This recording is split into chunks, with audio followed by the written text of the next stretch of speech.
But let's be honest, just because Series 2 is going to be on audio doesn't mean it'll be any good. Some things not even Sophie Aldred can save. Well, welcome to you all. It's Big Damn Cast here in a new era of episodes. That's right. We're recasting. For starters, you know, and then started Scrubs Once Upon a Time because that worked out so well for them in their final seasons. So as is such, I'm not Chris Johnson. I am Rick Ray Scrotum McGee, the manliest hero of all. And I am Alden Ehrenreich. Would that it were so simple. We are talking about a bunch of stuff this week. We got some movie news to cover up straight and centre. We got Spawn to talk about. X-Men Apocalypse leaks, boy! We're also talking about Han Solo and his first solo ensemble film. Han Solo and his amazing friends. Yeah, oh God, if it was called that, maybe it would have sold more tickets. Or maybe had it started marketing at the right time, it would have sold more tickets. And also we're going to be checking out some of your emails. First, I want to really quickly touch on something that's quite immediate. It happened like the night before we recorded this week, but what do you think about the whole Roseanne thing?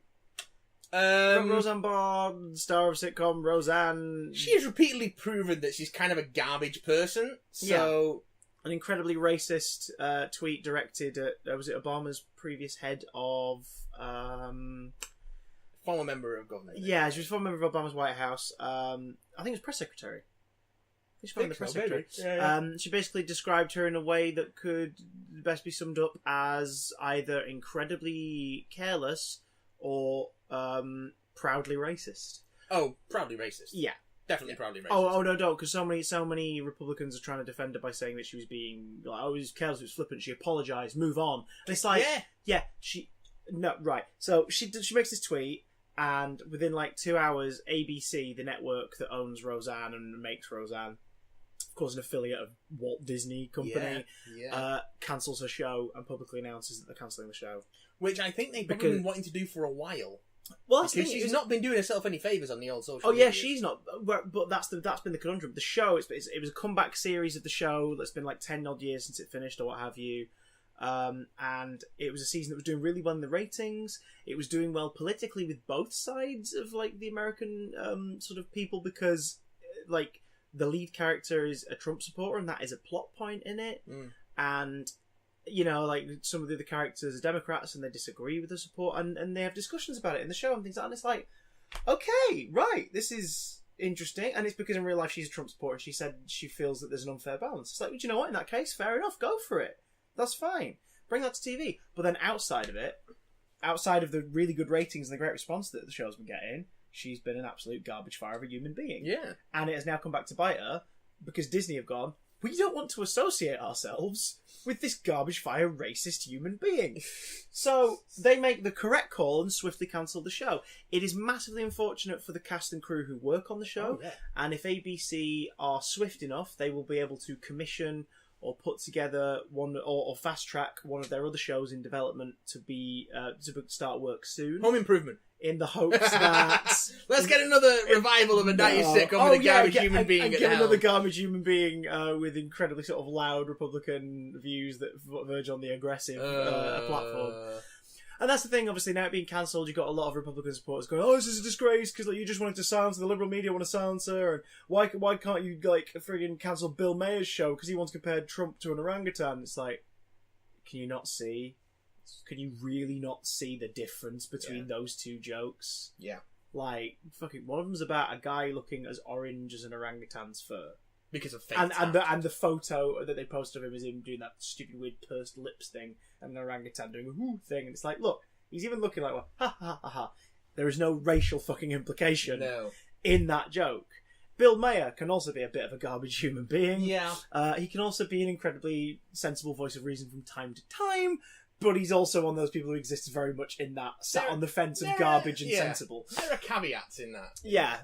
But all the same, his joke is not a fucking racist jab at someone, whereas Roseanne Barr's, whether she wanted it to be a racist jab or not, but she used a racist reference, and So Disney took swift action. The cast have all come out and be like, yeah, no, this is disgraceful, and we completely agree with the decision. But they need to fast track like a show so that the crew at least can work on something again soon. I think. Well, here's the thing: there was no guarantee of further employment beyond one season, but because of the ratings, it was likely it was going to have more seasons. So it's the whole thing of people weren't guaranteed to have jobs exactly, but it was clear that they probably were going to get more work from this, and now they're not. So, but good on them for making the call, man. Like genuinely, because shut down garbage people. You were. Let's talk about something more positive. Cabbages. This is going to get you jumping for joy, Chris. Are you ready? Yeah. Something you've been waiting for 20 odd years. Mr. Hoppy! No? The return of a beloved comic book character to the silver screen. Oh my god, from 20 years ago. Yeah. Oh god, so it could be anything. It could be more than 20 years ago. Oh shit. Oh wow. So alright, so we're talking like 90s. Oh, are we finally gonna get like a gothic, burnt-esque Batman again? Nope. Oh, I know. The Shadow. We're gonna have another film for the Shadow, right? Nope. Fuck the Mask. The Mask's coming back. Definitely not. Who is it then? Jamie Foxx is playing the lead in Steel. Todd McFarlane's Spawn. Oh. I'm only slightly annoyed that it wasn't Steel. Oh, man. Because maybe that's what the DCU needs, a Steel, reboot. Yes. But make him an elderly grandfather. Yes. Who's like, I want to save people, just like Superman. Give me that armor. So Spawn's coming back. Yeah, we were sort of challenged to have a look at this topic by a good friend Charlie, who said, looking forward to your boys' take on this. Spawn, the creation of Todd McFarlane, based on the comic book. Spawn. There was a movie in, 94, 95? 96, I think? 97. 98? I don't care. 99? I don't care. 2000? Definitely not 2000. Sherlock Holmes in the 22nd century? Definitely not. That was the thing. So, look it up. Yeah.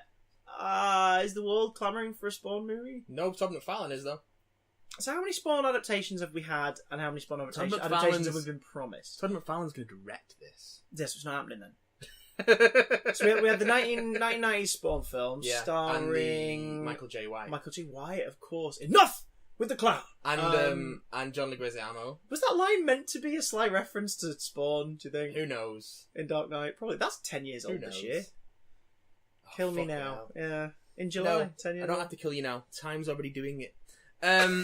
It's doing it more slowly and embarrassingly. Very slowly, inexorably.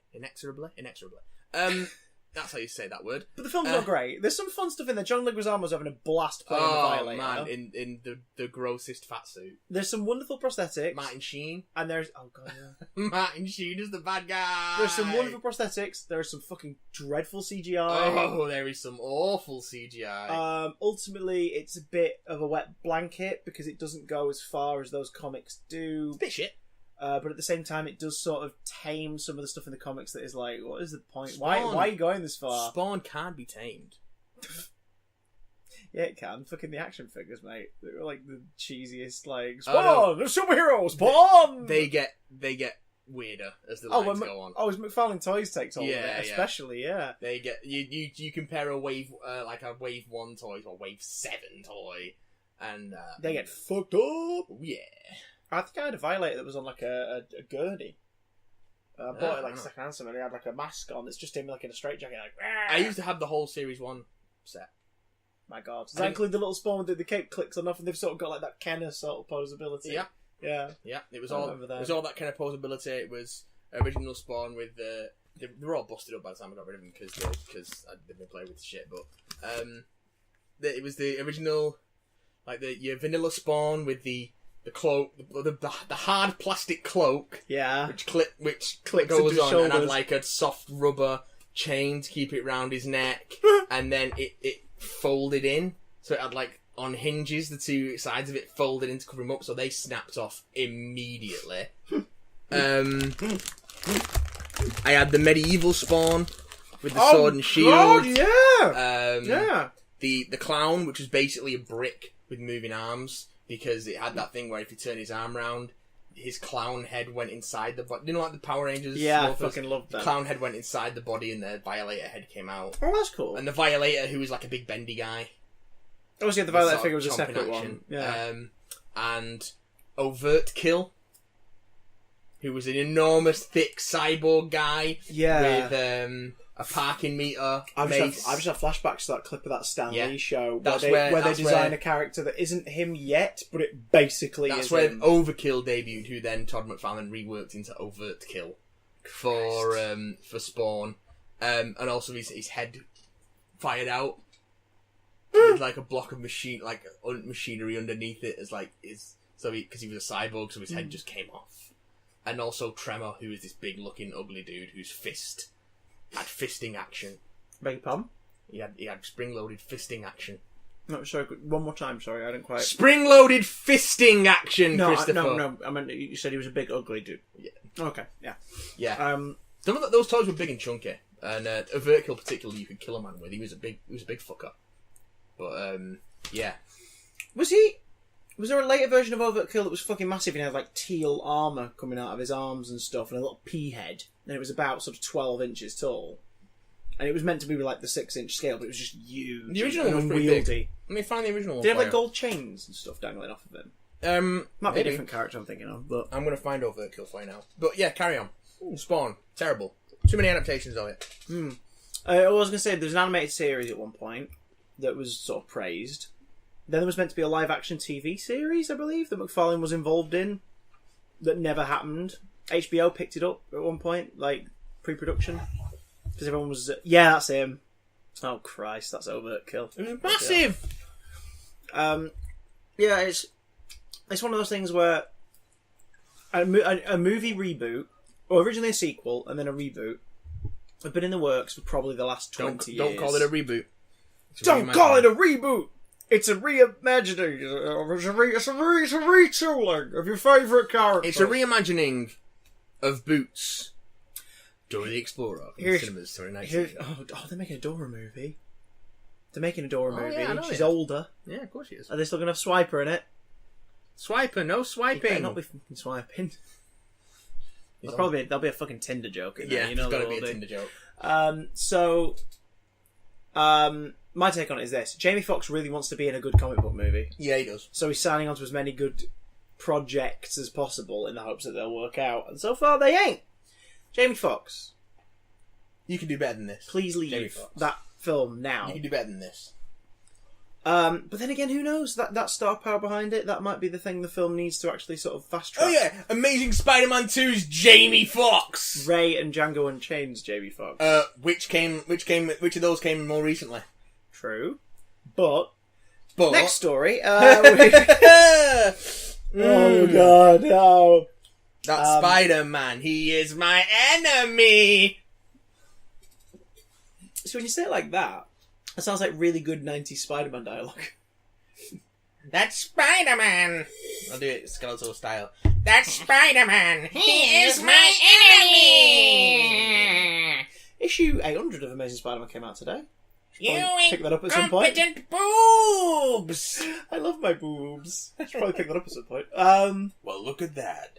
A booby trap that actually catches boobies. Is that from Duke Nukem? No. That's from the Transformers cartoon. That makes me sad. That sounds like dialogue from Duke Nukem Forever. That's an actual line that Peter Cullen delivers in the Transformers cartoon. Oh, God. Yeah! Speaking of garbage fires... X-Men Dark Phoenix. Yeah. Now, allegedly a garbage fire, because we haven't seen it and we don't know, but based on the track record... We're not going to be seeing it anytime soon, because they put it back. Yeah, till... It's just down as TBC 2019 now. Uh-huh. As is New Mutants. Uh-huh. But yeah, Dark Phoenix was obviously meant to be coming out this October, if I remember correctly. Earlier in the year, it had some test screenings. It was pretty much shot and done. Yeah. It was ready to go. I mean, we know that they shot the damn thing because they shot a freaking cameo for another movie during the production of it. And also, they were very, very vocal about it. Yeah. So, test screenings were going on in February. Specifically, sort of in-house ones, but sometimes they invite members of the public and people who go to test screenings a lot to come in and give their opinion. It was an unfinished version, obviously certain visual effects aren't done, but some rumours started to swirl a couple months ago about things contained in it. One of the rumours was that the Skrulls featured in it. Yeah. Which would confuse things, because the Skrulls do exist, they do indeed exist in that weird legal in-betweeny space, where they are owned by Fox, in terms of movies, because they're a Fantastic Four byproduct, but also because they heavily feature within the Avengers, the Marvel Universe at large, they are also owned by Marvel Studios and Disney. Yeah. So, like Quicksilver and Scarlet Witch, I'm surprised Fox haven't leapt on that really, but like Quicksilver and Scarlet Witch, they exist in that in-between world where both studios can use them if they like. That being said, someone's come forward this past week on Reddit to confirm that it's not the Skrulls, but a shape-changing alien that is sort of a nod to scum and villainy. That red shit tide of... Came on Reddit to... You can't see the look I'm giving Christopher now, but it's full of disgust. You can feel it, though. Ooh, coming in the air tonight. Oh, Lord. Oh, mince. Terrible. Oh, mince. Someone's come on Reddit, and I want Matt to read these bullet points in real time, because this person came forward and is apparently, simply because they're sort of in the style of the Warner Brothers person who was like, I fucking hated working there, so I'm going to spoil Wonder Woman and Batman v Superman and Suicide Squad, and the stuff they said about Suicide Squad turned out to be completely true, and the stuff they said about Wonder Woman turned out to be not true. Oh, well, it was pretty fucking great. Yeah. No, but like the rumours that they gave were, it's not done well in the test screenings. Yeah. And that might be true, but there was no evidence of that in the finished movie, so... Yeah. Someone's come forward with a similar kind of beef with Fox, and they've put it in the Marvel Studios Reddit threads, so people can take a peek.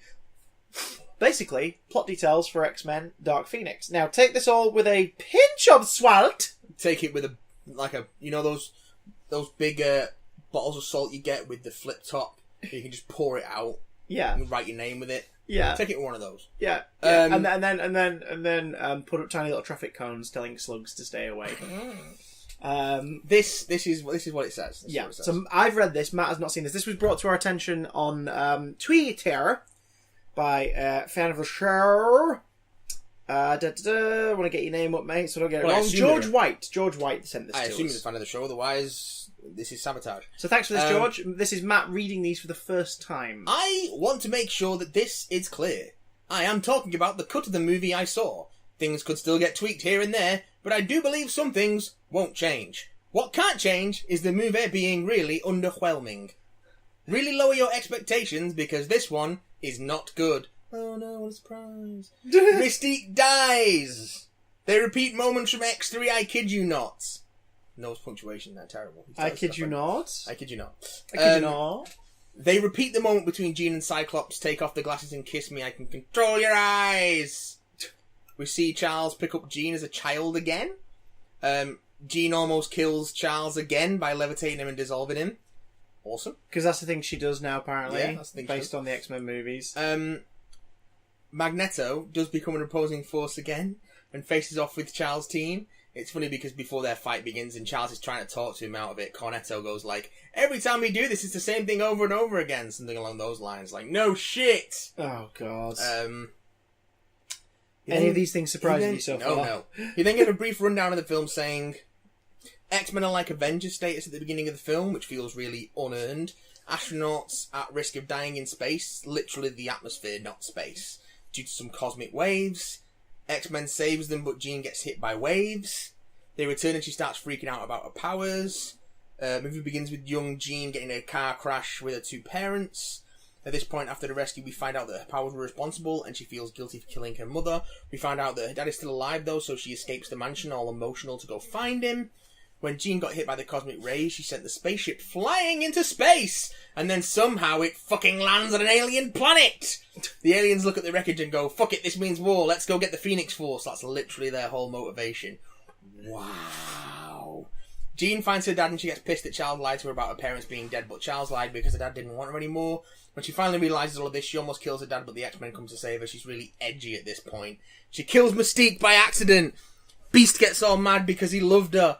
Beast goes to find Magneto for help to defeat Jean. Oh, God. Fuck. Charles takes the rest of the team to get to Jean before the aliens and Beast / Magneto can. Movie is so boring. I'm sorry if this isn't the best description, but the movie ends with a CGI battle and it's not very exciting because the aliens look boring and have generic levitation powers. They do shapeshift into humans, but they look nothing like Skrulls, and the word Skrull is never said. There is an alien invasion and Jean flies into space and gives up all the powers to destroy the fleet. The end. He was then asked if there was a Quicksilver scene, to which he said, yes, it's when they are saving the astronauts. It's not set to music, though. When I said not set to music, I meant like Quicksilver himself isn't listening to music like in the previous two. And of course we got the new suits that set photos revealed a while back. Which look like the new X-Men era. Yeah. Sort of big yellow X's across the chest and stuff like that. Meaning those costumes that were introduced at the end of Apocalypse are pointless. These costumes are completely gone. The ones from the set photos, simple black with the yellow forming X on the upper half. Yeah. These costumes only get worn twice out of the entire movie as well. Third act is them in civilian clothing. The name of Jessica Chastain's character, I really couldn't tell you because they don't ever say it. She's a generic alien. The cut I saw didn't establish the name of the species or characters. Yes, they are all grey, but it could have been due to the lack of CGI. The alien effects were not even close to being finished. The ending. Jean goes into space and finally gives into Phoenix Force, and it was so cheesy. I'm not Jean, I'm Phoenix. She's talking to Scott through her mind powers as she's doing it. She gives it and explodes, and she wipes out all the fleet. The movie ends with the possibility of her still being out there. The leaker does make it clear again that this was just a rough cut. The cut I saw was really long and not finished, obvi. That's the first time I've seen that contraction. It's going to be shorter, I feel, because it is like way over 2 hours. Dazzler is in the movie making lights during a party scene. They're celebrating the team saving the day in the beginning. Genosha is like government-sanctioned land to mutants. That's what the dialogue makes it out to be. Magneto leads the group of mutants who live peacefully there. It's really dramatic, which is fine, but a lot of the drama falls flat because of the script. TBH, she only becomes the Phoenix at the end, and I kid you not, she wears the same reddish coat for most of the movie. When she flies into space, she just goes on fire with the same civilian coat. Like, Foxx is so scared about costumes. IDKY. Toad is not in it. Psylocke is not in it. Alright. Even though Psylocke is established at the end of the last one as sort of being a thing now.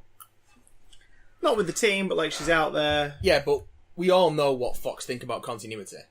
True. I mean, for fuck's sake, timelines are already screwed up again with a throwaway gag from just a couple of weeks ago. It doesn't exist! This sounds terrible. Yeah, it sounds awful. That's absolutely terrible. It sounds again like they've missed the point of also, why like, why are Fox so afraid of costumes? Because they are. They're just, I don't know. They're kind of been a damned if they do, damned if they don't situation. Because if they lean more into the Marvel style, then they're going to get accused of aping the Marvel style. And if they lean further away from the Marvel style and they're doing it just to be contrarian, then they're just making bad decisions for the sake of being different. Which, as we've seen by what Warner Brothers have been doing with the DC movies, isn't a good look. No. Doesn't do well for you. What would you rather it be? Yellow spandex? Yes. Yes! Yes, please. Yes, we would. That would be great. Yes, please. And some stuff I'm like, oh, Genosha! Great! Fucking introduce Genosha. Fantastic. Are you going to do anything interesting with it? Nope. Oh. Oh. Okay. Oh, but fuck, like, we're actually going to be back to that thing where Magneto is an adversary and on opposing sides and stuff. We've not done that in a while. It's the classic chess game between them. We've not done that in 5 minutes. Yeah. Oh, no, but I mean, like, the idea of him being flat out, like, the bad guy. Like, whether him be the big bad or not. Because even in Apocalypse, it was a help us, Eric, kind of thing. It was like, oh, for God's sake. And, you know, I think he was only the villain. Magneto's only been the villain in X-Men and X3 The Last Stand. Yeah. He's always been a reluctant ally in the other movies. And it's like, or just don't use him. Don't bring him in. Don't tell any stories with him. Do something else. But I don't know. I'm not Jean, I am the Phoenix. And she explodes and takes out all the aliens, but then they suggest that maybe she's not dead. Who cares? Wow.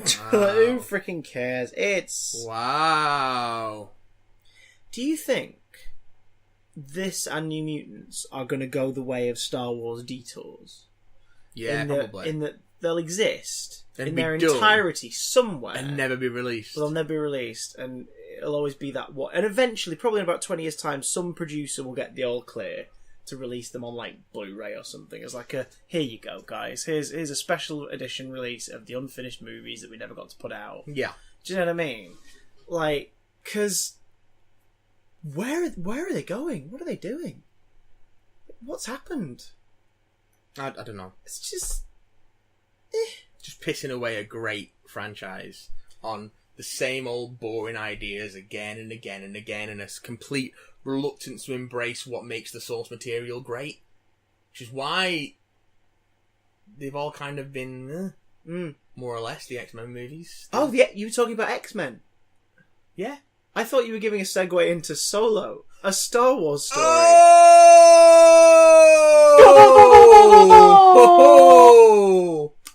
Should we crack on? Yeah. Should we do it? Let's do this. I was going to talk a little about Pokemon Let's Go, but I'm not. Oh no! Do you know what? No.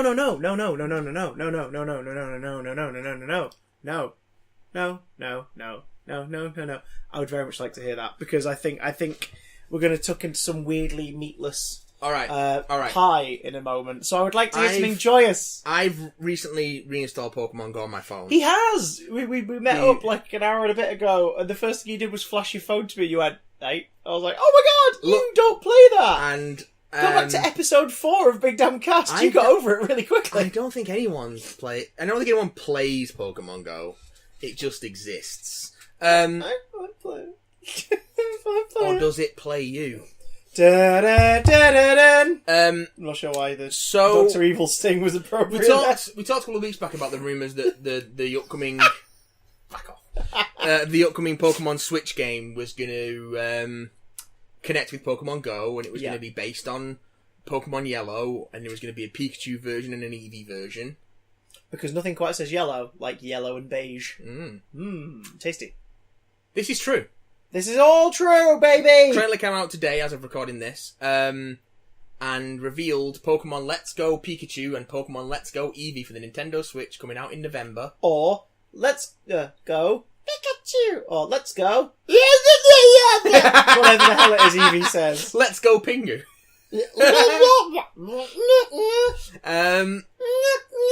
And basically, it looks like they've taken... Shut up.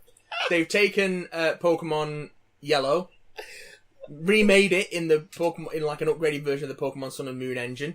It looks pretty. And you can now the catching mechanics. It look like they've transferred a version of the Pokemon Go catching mechanics into it, to the point where you can even get a Pokeball controller, which has like a little analog stick, and an A and B buttons tucked up top, and then you can use that to throw the Pokeball and also put Pokemon in it and take them out in the world with you for a walk, like the Pokewalk of Heart Gold and Soul Silver. Yeah. And you can also, to what extent, it doesn't make clear, but there's at least a place called the Go Park where you can import your Pokemon Go Pokemon into Pokemon Let's Go. How deep that connection is, I have no idea. We don't know entirely. It could just be that you can put them in there for stats. Yeah. Maybe you can trade them between games. We'll find out later. Literally, all we know is what's in the trailer. But if this is the modern version of the link cable, holy snap! I'm interested in this. Like the Switch and your mobile. I'm gonna hold off. Yeah, because I can't afford a Switch, but also because we're gonna have to pull one at some point. I'm just gonna see. I just want to see what it's like when it comes out. I want to see the reactions to it, because also this doesn't look to be a core Pokemon game. No, it's despite being a Yellow remake. Yeah, which because they've said that there's a core Pokemon game coming in 2019. So, but hey, maybe they're finally doing something interesting with Pokemon Go. Well, I think it's definitely the Pokemon.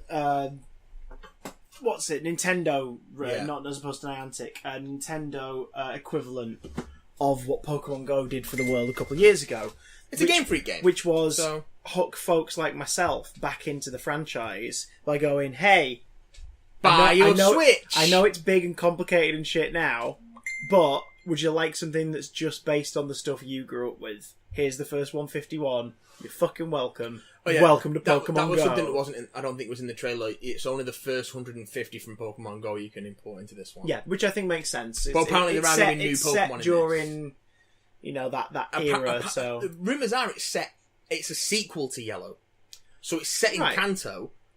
but it's So years later. the way they can explain it away then is that the Kanto region is mostly populated by those Pokemon then, which is fine, and it looks like there was a fucking encounter with Mewtwo in there as well. Well, yeah, if it's that would make sense. Like, how did you get to Mewtwo in Red and Blue? When you beat the Elite Four, you go to the unknown cave in just above Cerulean City, and where there's like level 60 odd wild Pokemon, and then Mewtwo was at the end of it, and he was like level 80 or something ridiculous like that. I don't know. And you had one chance.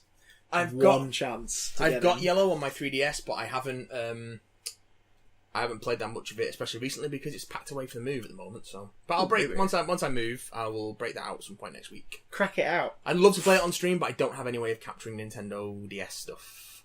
Yeah, we can capture Game Boy stuff through the 64 and the Power Pack. Yeah, but I don't have a cartridge. But that's I do, but I'd probably want to do it the same actually. And where's my Game Boy? It's in here somewhere. Yeah, there it is. And if I had a Game Boy, or my GBA as well. If I had a Game Boy player for the GameCube, I could do it for the Game Boy Advance ones. But I don't, so I can't. Oh, Bay. Might be eBay one at some Sweet point. Bay. Sweet Bay. Sweet Bay. Sweet baby Jesus. So but this, when's it coming out? November. So this might be it'll be a big fucking hit at Christmas. Oh yeah. In fact, I wouldn't be surprised if for Christmas Nintendo release a version of the Switch packaged with this and like the Pokeball. Oh yeah. Then I will fucking end up buying it in the January sales and then regret it when I have to pay my tax bill at the end of January. Listings have started appearing in Japan for a Switch without a dock. Okay. So a Switch that's just in portable mode. That also doesn't come with a power charger because Nintendo got into the habit of selling DSs without chargers. So now they sell them separately. So they sell them separately, so you spend more money instead of it coming as standard. So that might be a thing as well.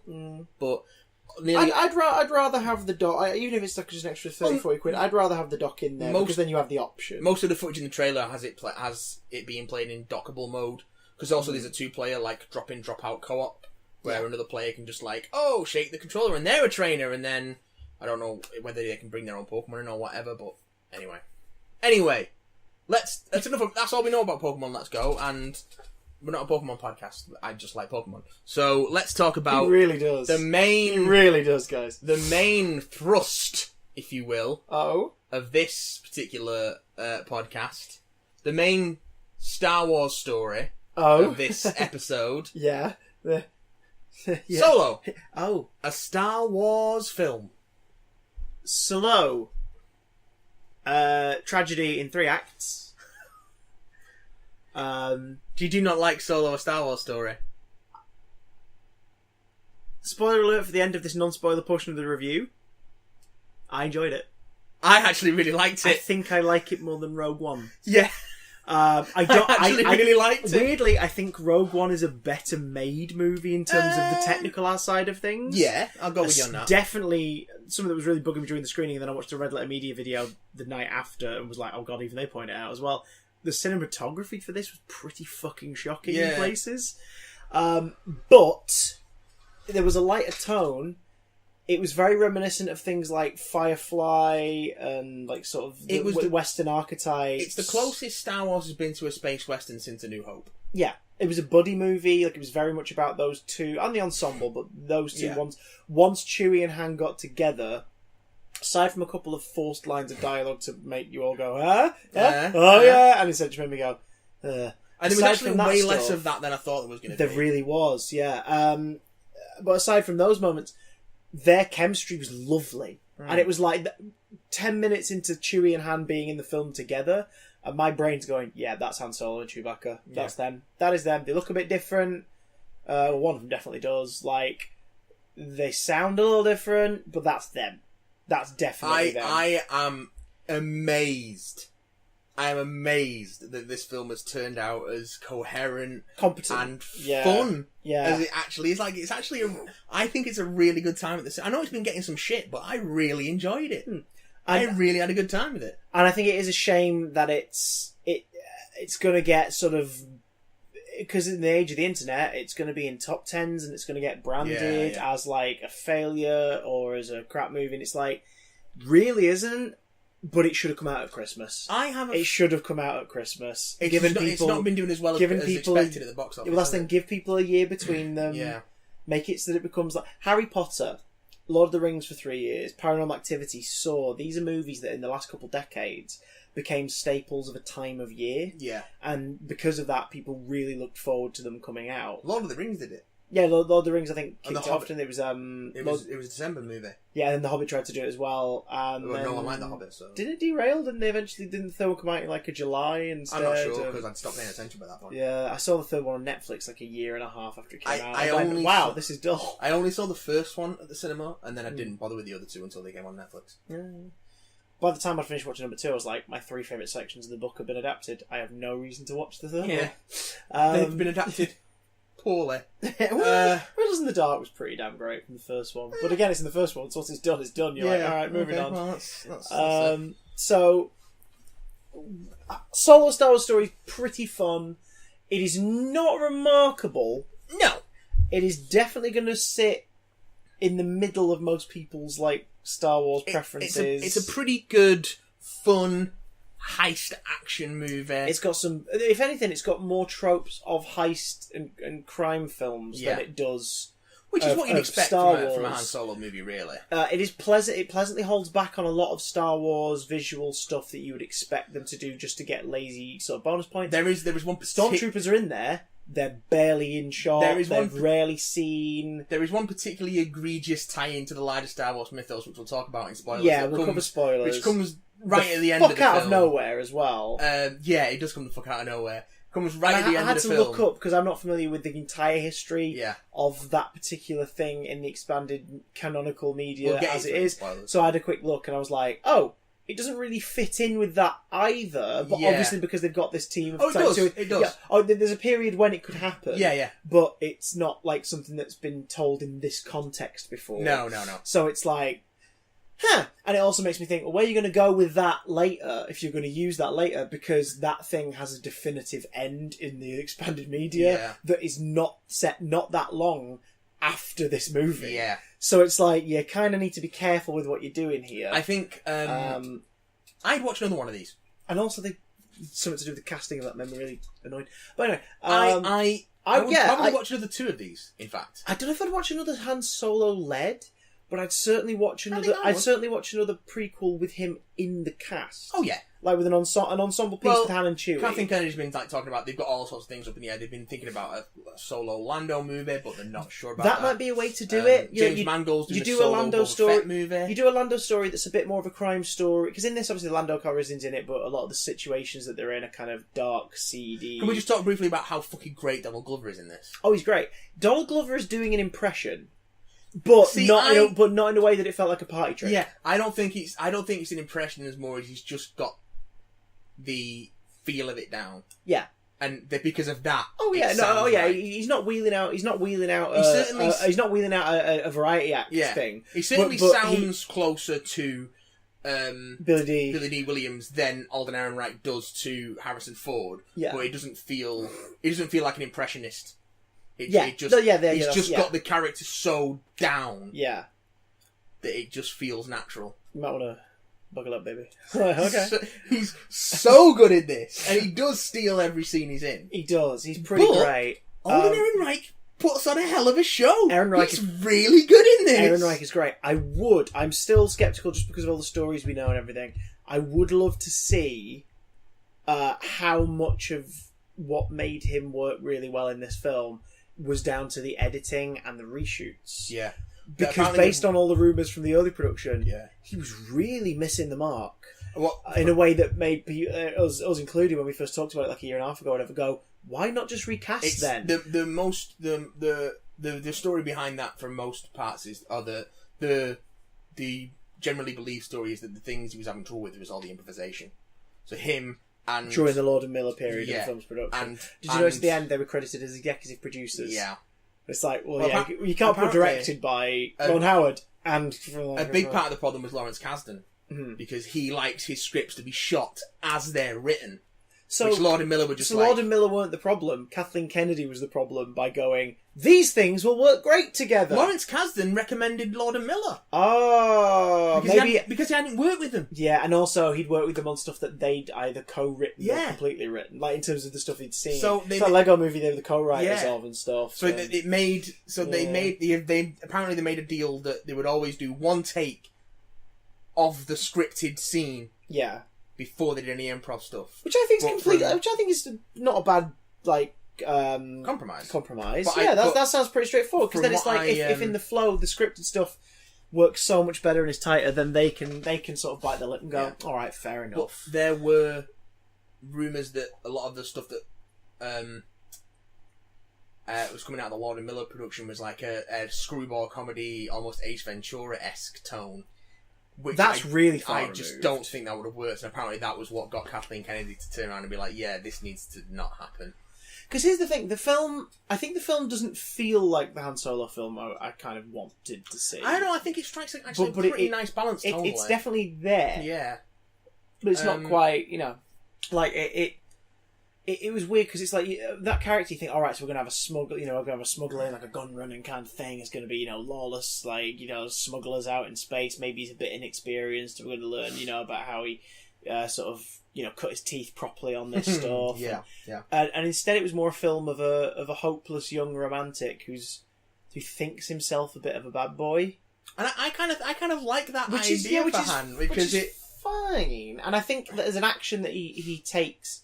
In sort of the climactic scene of the movie before it wraps up, that makes me go, okay, yeah, he's definitely a colder, kind of, more harsh guy now. Like, he's understanding that he has to be a bit more ruthless and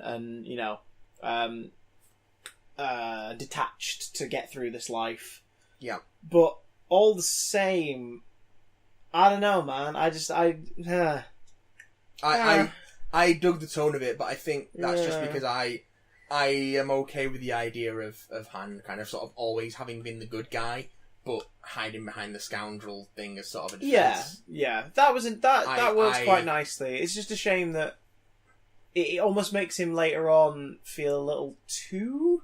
Because Han's always been goofy and a bit clumsy, but but pulls it off because he's got that swagger to him as well. Yeah. But this almost made him feel a bit too naive for me. I don't know. I get where you're coming from. This is set around 8 to 10 years before A New Hope. Yeah. So you've got plenty of time for him to sort young Han Solo! I know, right? Slightly younger Han Solo. I think you've got a bit of time for him to sort of harden up and get a bit more cynical. Yeah, giggity. Which I think you see the start of in this film. Right? He starts off as an idealist, and then he gets beaten down by stuff. And then it takes Luke and Leia to sort of bring that back out in him again. Yeah. The Empire are a backdrop, and it works really well. Yeah. Because this film doesn't make a thing of, these are the good guys and these are the bad guys. Yeah. It's just, here's the really harsh kind of shitty government that are fucking ruling everybody. Yeah. You've either got to kind of go along with it, or sign up, or just avoid them entirely if you want an easy life. But forget all that, let's do outlaw stuff! Yeah, but because the only tangles with the Empire they have is that this is obviously the stuff where they're trying to get into the, transport. Like, it's basically it's almost a parody of airport security at the beginning. Yeah. And then they steal some, like, there's the big train heist, which is stealing from an Imperial transporter. Yeah. That's it, really, for the Empire. Yeah, that's its involvement. They're not a huge presence. You see more grey uniforms with little peak caps and badges than you do armours. Well, it's the first although time... they find an excuse to chuck a Stormtrooper variant in there as well. It's the first time you've seen... Even though you see 4 of them for about 2 minutes and then they all die. It's like, oh, bye. It's the first time you've seen the Imperial infantry. Yes. So the non-Stormtrooper infantry. Yeah, which implies that there are Star Wars happening, but also in the trenches. You get a pretty great frontline combat situation.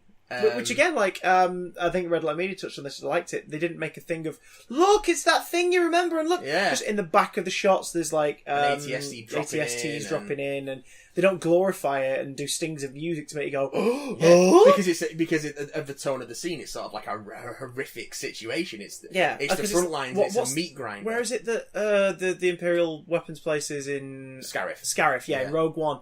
Like in that one, it didn't feel gratuitous until the AT-ATs came out, and then you were like, Yeah. why are they there? Like, I understand it's a weapons thingy and everything, and a database, so they'd have protection.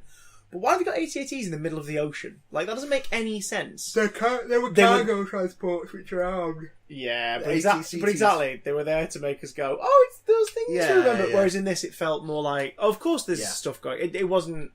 It was wasn't there for trailer less moments. gratuitous. Yeah. Like I said, stormtroopers, you barely see them in it. They barely appear. Barely any droids of a familiar shape and size. There's a bunch of droids toward the end of Act 2, where you see some there's like gonk droids a couple of times as well. So you see stuff that you recognise. Familiar designs, but no like. There's no like. There's a couple that's aliens in the background. There's a couple alien species that we've seen before popping up, but it all feels organic and not forced. It all feels like it's exploring a part of the Star Wars universe we've not really seen before. Yeah, and it's doing it with less connection, apart from obviously Han and Chewie. Like Han and Chewie and Lando are all familiar characters, but it's not doing.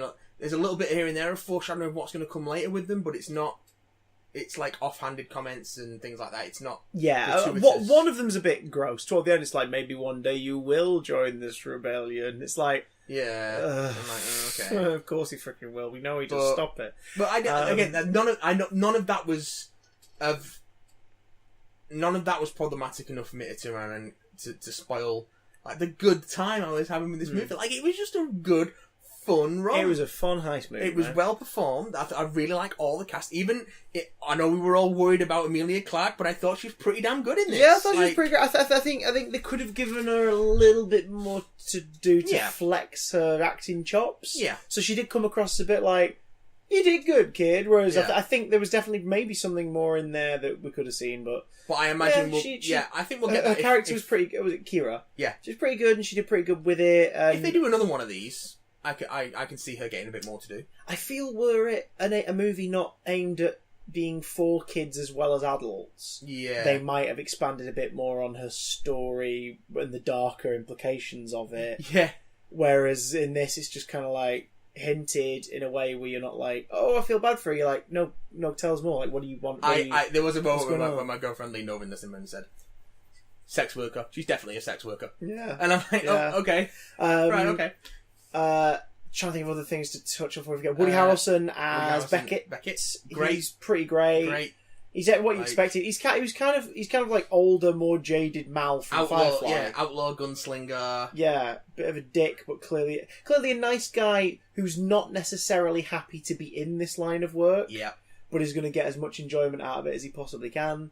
Val, who was a really nice character when she was in it. What is the name of the six-armed little dude? Oh, Rio, voiced by Jon Favreau. Rio's great.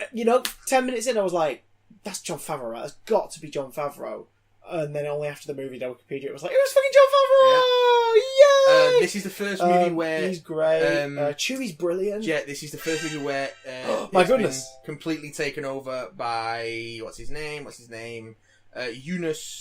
Junos Suotamo. Yeah, because he filled in Last Jedi. He's done bits in Force Awakens and Last Jedi because Peter Mayhew can only do so much. He's getting old. His knees are fucked. But this is the first movie where he's completely portrayed Chewbacca. And he did a great job. He's great. Yeah, he's great in this. And oh god, what's her name? Phoebe Waller-Bridge. L3. We'll get into the spoilers. I quite like L3. I like her energy, and I really liked her performance of the character in the same way that I liked the energy and performance given by Ahmed Best in Phantom Menace. In that I can't fault the performer for doing what they were asked. Because they were clearly doing very well. Jar Jar situation. No, I don't think the character is like Jar Jar Binks, but there are some parallels which I'll get into in the spoilers. Paul Bettany's Dryden Voss. Now he was great, and in a way that really perplexed me because he was an entirely. The character was there from the beginning, but his version of the character, Michael K. Williams, from The Wire, who was a mo-capped character who was once described as like part human, part lion. He wasn't available for the reshoots, and so Paul Bettany's casting and the complete reworking of the character is an addition of the reshoots. Yeah. So that in itself was like, oh, that could be dodgy. And I'll say this: I don't think the script grants the character many favors.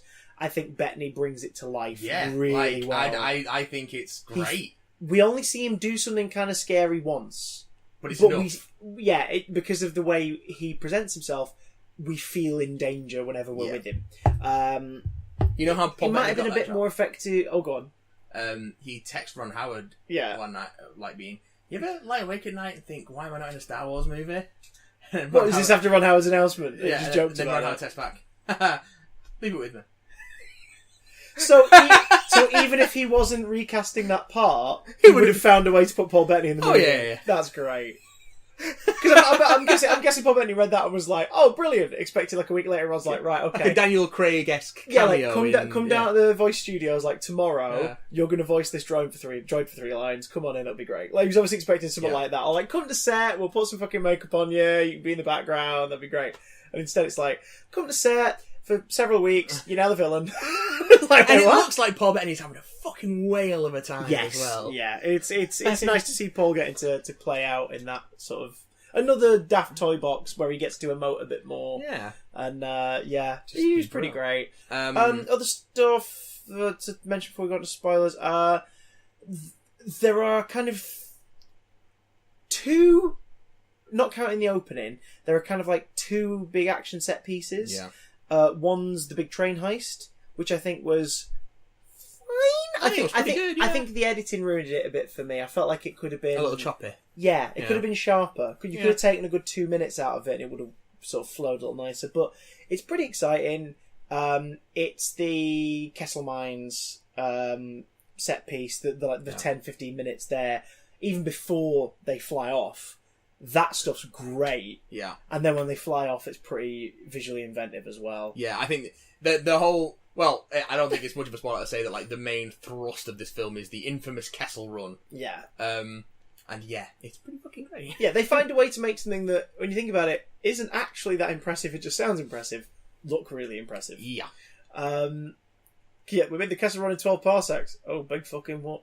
And they set up in the thing that it takes 20... It's like 20... Because parsecs a measurement of distance. So it's 20 parsecs is the only way to get to Kessel, because you've got to go through like this maelstrom of planets and stuff.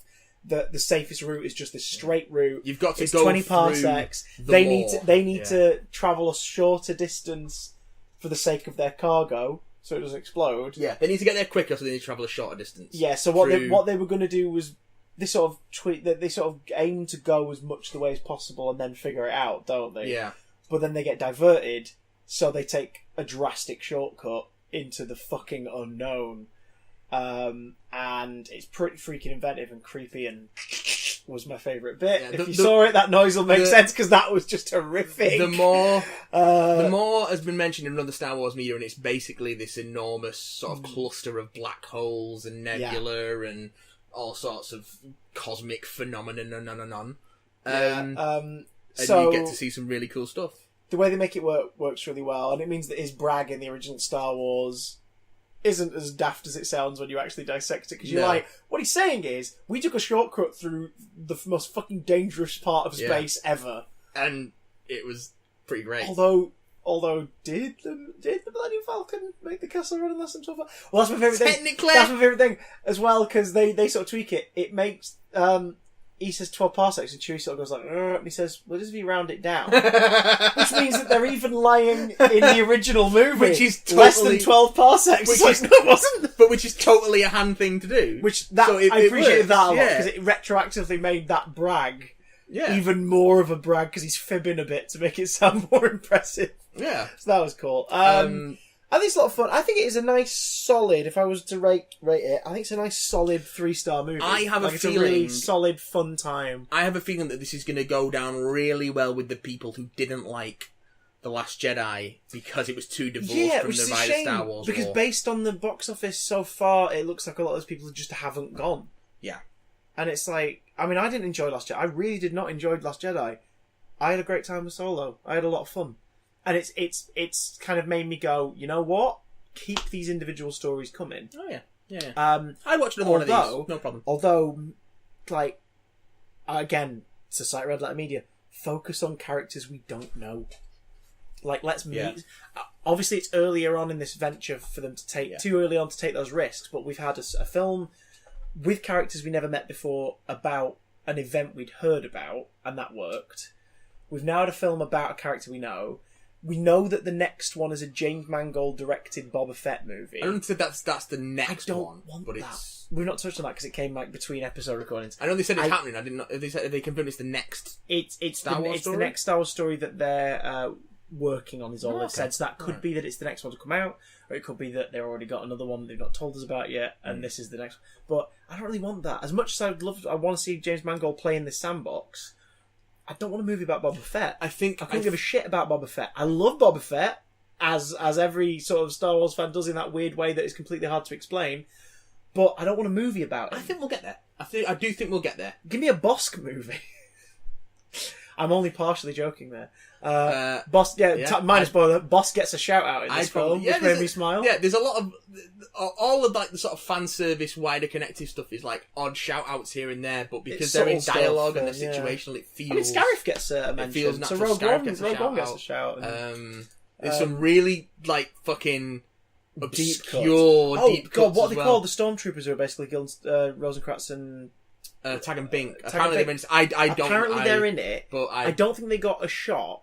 Like I don't think they got like a glory moment. It could be that they were in the trenches or something. I wouldn't know. They got a couple lines. I've read Tag and Bink are dead, but I didn't recognise because they're from the old mythology.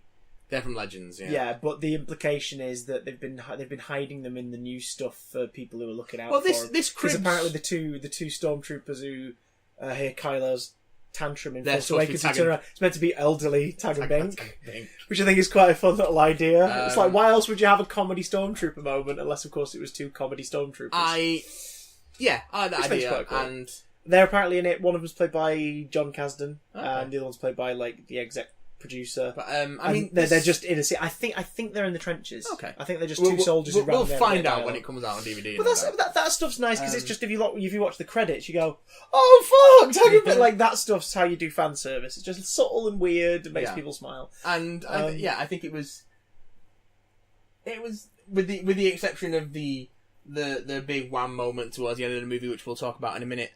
I think it was mostly restrained. Yeah. Certainly more restrained than Rogue One. Yes. Yeah. I think Rogue One is a better made movie as on a technical level. Yeah. And I think Rogue One has. I think Rogue One's probably got more bang for its buck in terms of memorable visuals. But this is way more fun. But this is fun. You just have a better time. This is fun, and unlike Rogue One, where they almost seemed frightened to let you get to know the characters because they knew what they were going to do with them. Yeah. This film doesn't have that problem because two of them the rest of them they want you to like and just enjoy the ride. The Falcon has never looked sexier, and I'm referring to both in its clean, like box fresh state and how it looks at the end of the movie. Oh yeah. The skateboard thing was a nice little kind of joke for nerds who fucking love like all the theories on why the Falcon's shaped the way it is. Although it means that a line in New Hope now doesn't make any sense. It said like the escape pods were jettisoned moments before, perhaps they got away. No, that's about the blockade runner. I thought it was about Falcon at the beginning of Star Wars when the soldiers first search it, they can't find anybody. I don't know. I don't think you see him jettison anything from the Falcon. No, they make comments of the things have been jettisoned, maybe that they got away before we tracked them in or something like that. And it's like, but apparently there's only one escape pod on this thing. Or apparently there was an escape pod on this thing. But apparently that was also an aftermarket mod. Yes. Oh yeah. Oh Christ. Never mind. So it doesn't matter. Spoilers. Spoilers. We're gonna get into Solo spoilers. Solo, a Star Wars, a story. Let's kick off. So when Dexter Jetster rocked up. Dexter Jetster. With Jar Jar. Dark Lord of the Sith, Dexter Jetster. Oh god, and Boss Nass. And they all just hung out around a picnic table. Fucking Darth Maul, eh? I hated that. I don't as a fan of cinema and actors and stuff, I enjoyed it because I was like, that's Ray Park. Yeah. That is straight up Ray Park. Oh yeah. Holy fuck, dude. How amazed, how happy you must feel now, probably having to have kept that quiet for months. Well, he was at the premiere, so I think a few people were going, "What are you doing here, Ray Park?" Well, they've done that a few times, haven't they? Where they've invited actors from the franchise that aren't in that thing, but but apparently they do that on purpose. Like Frank Oz, for example, was at the Force Awakens premiere. Yeah. So then when he showed up at the Last Jedi premiere, no one questioned it. Because they were just like, oh, they're inviting all the guys back. That's cool. Because I think Harrison Ford was invited to the Last Jedi premiere. He was filming something going on. But it's like the whole thing of, oh, right. Little did we know, of course, Yoda was in fucking Last Jedi. So it's like, there we go. So Ray Park, maybe they slipped the ball there with that one. They were like, oh, fuck. However, as happy as I am for... I can't remember the actor's name. As happy as I am for the guy who voiced him in Clone Wars and Rebels... Sam Witwer being the voice of him. Why wasn't it Why wasn't it Sarah Finovich? Why has it never been Sarah Finovich after episode 1? Because for the last decade... Yeah. Kids who've grown up watching Clone Wars and Rebels have known him as Sam Witwer, so they just go with Sam Witwer. But also he's cheaper. He also sounds different.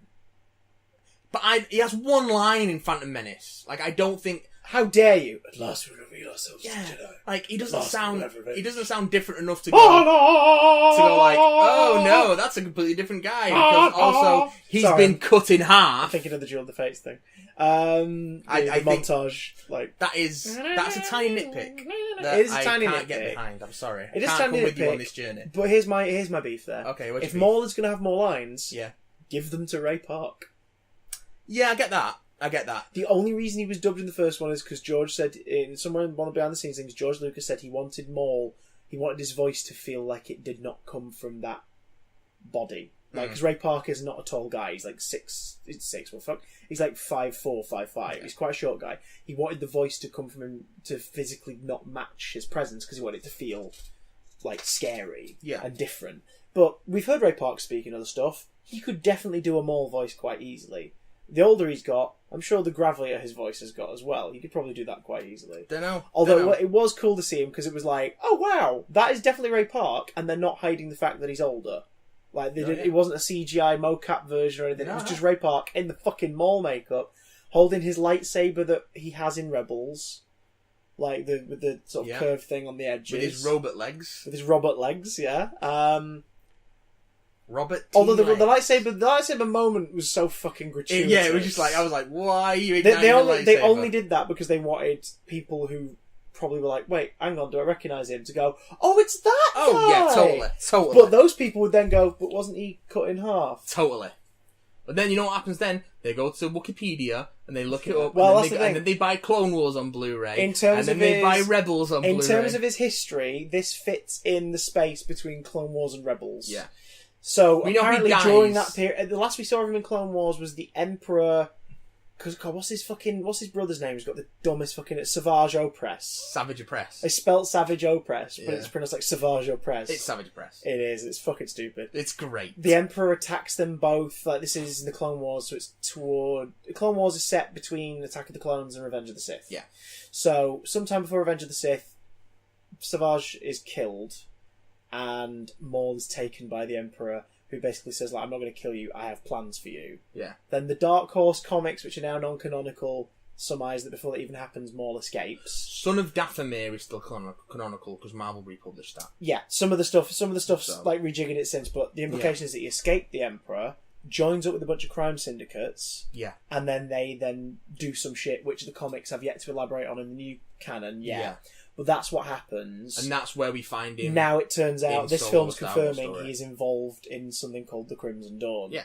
So it's like, okay, fair enough. But the way throughout the film they kept going, oh no, like you don't understand what the Crimson Dawn can do. I was like, unless they're going to reveal the head of the organisation or the head of the organisation is going to be in the film toward the end, this is sequel bait.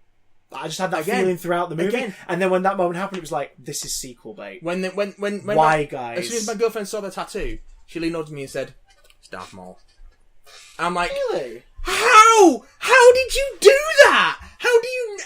How? Yeah, how? How do you even get there? But she was right, and I know she's uncanny. Keisha is uncanny at predicting things in films, and I don't know how she does it. Is she uncanny? Is she giant-sized issue number 1? She's giant-sized issue number 1. She essential. Yeah, definitely essential. But no, that would be a fucking good spot. But it was sequel bait, and that's kind of upsetting in a way. Because I'm like, it's called Solo, a Star Wars story, not Solo Part 1. I think it depends. A Star Wars trilogy. How they follow up on it, because I think... Well, I've seen some people speculate that the supposed Obi-Wan movie, which could be the one in between, that they've just not confessed is happening yet. Yeah. The Obi-Wan movie could tie into this, but if that's the case, they run risk of either really disappointing audiences of that movie if they bring Maul into it and it doesn't end in a final battle. Yeah. Because now in the new canon, that has happened, and it happens in Rebels. Yeah, in Rebels, which they will maintain unless they don't, and then that fucks up all the work they've done. Which would be really silly. Yeah, and here's the thing: no matter about you guys who have like the department specifically keeping the canon, Star Wars story group. Yeah, fuck them. If a director goes, no, this is what I want, then they're going to have to just accept it. Because Kathleen Kennedy and Co are probably going to go, if that's what they want. I don't know, they've got no problem firing directors. That's true, but we'll see. But as an audience member, you would kind of feel cheated if the movie ended with them having like a duel or whatever, and then Maul's like, I'll get you next time, Kenobi, and disappears. You'd be like, what? Watch Rebels! It wouldn't feel complete as a story. I know what you mean. So it's like, if you're going to have Maul in it, have him in it in a way, but don't have him be like the final. Don't have him be the main villain. Don't have him be like a final antagonist. I think if we're going to get a sequel to this, it's more likely to be an ensemble piece, sort of setting the crime. I think we might get like a subset of movies set in this sort of murky crime syndicate part. Of the Star Wars universe. Maybe that's what the Rian Johnson trilogy is going to be. Who knows? Like, I don't know. All I know is it happened, and Lucy and I just both looked at each other and went, ugh. Well, like, we didn't go, yay! We went, ugh. Anyone who's following who's up on Star Wars canon knows that about 3 or 4 years after this movie takes place, Obi-Wan Kenobi finally kills Darth Maul for good on Tatooine. Yes, because basically that happens. All the crime syndicate stuff eventually fucking folds in and collapses. Yeah, and Maul ends up in exile on his home planet, just crawling around in robes, and that's when his story ties into Rebels, isn't it? Because what's his name? What's the main guy in Rebels? He like influences Ezra for a little bit. Yeah. So like, we know that he has to fall from grace, and maybe these films can tell that. Yeah. But don't make him a focal point. Make it just be part of it. And I mean, at the same time, I do also appreciate their effort to acknowledge now that we're that far in, that the prequels are a thing. Yeah. Like, yes, they exist. Because there's suggestions of the prequels in the last couple of films now, isn't there? Where they've gone like, yeah, they were a thing. Just accept it. Like, for example, Rogue One. Like, Rogue One has, what's his name? Thingy Bail Organa in it. Yeah. It has the Mon Mothma, who, admittedly her scenes were like on the DVD, deleted scenes, but it has the Mon Mothma from Episode 3.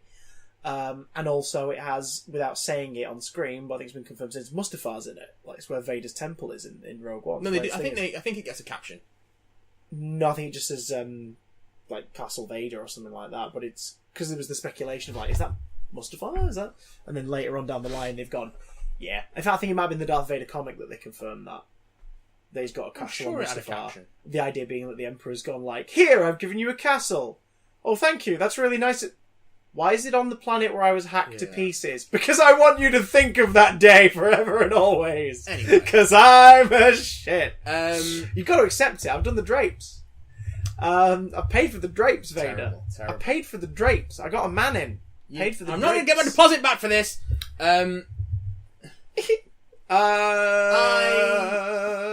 I guess that either Kira or Beckett were going to die. Yeah, I thought and I'm kind of glad that it wasn't Kira. I'm kind of glad because that would have been so overplayed and overdone. Yeah. Oh, the girlfriend / love interest dies and that spurns him up. No. I'm looking at you, Deadpool 2. The 90s Green Lantern comics. I don't care if you bring her back in the post-credits. I don't care if that's canon. You should have done it in the fucking first place. Should have done it in the film. That's just lazy writing. Should have done it in the film, for fuck's sake.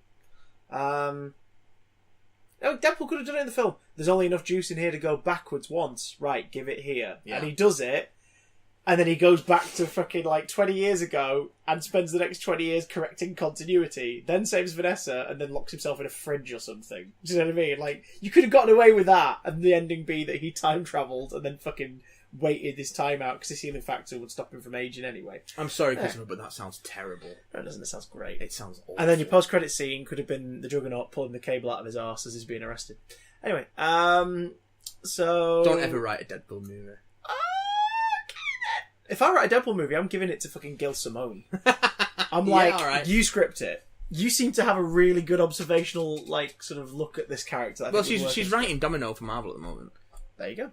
So. Just give us a Zazie Beetz movie. I'm glad Kira didn't die. Similarly, I wish we just knew more about what's happened to her so we could kind of understand the betrayal, because it unfortunately just came off to me as another, it's a trope of these kind of movies, a double cross. But we got 2 double crosses. We got a quadruple cross. Yeah, so it's like, oh, that's like 16 wars. 16 crosses. Back to Deadpool. So, like, we should have, we should have learned maybe a bit, we should have just, in a moment of kind of genuine openness and weakness, told him a little bit about what's happened to her. Yeah. Just a little bit. Yeah.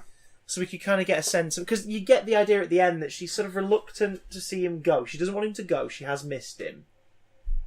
But at the same time, like, she obviously is like, no, I need to do this. And I think they sort of hint, because of what Beckett says, that she was planning to kill, what's Paul Bettany called again? Dryden Voss. Voss. She was planning to kill Voss all along. I don't think that's true. I think she took her opportunity. I think she saw an opening and took it. Yeah, I don't think she was planning to kill Voss. But then Mould's kind of interaction with her is almost like, good, you've got it done. So it's like, oh, so she was? Yeah, no. Yes, I think she was planning to kill Dryden Voss. Eventually? But not in this... Yeah. Yeah. But not in this specific instance. This just gave her the opportunity to do what she'd already been wanting to do. Yeah. But again, if we knew a bit more about her and her relationship with Voss, there could have been more catharsis in her killing him. Yeah. Like, either because we learn that he genuinely has affection for her, maybe she is the only person he actually likes. So then the tragedy comes from the fact that she does betray him, and we see that one bit of him that is a genuine sort of relatable bit of humanity is betrayed. Yeah. But we didn't get that.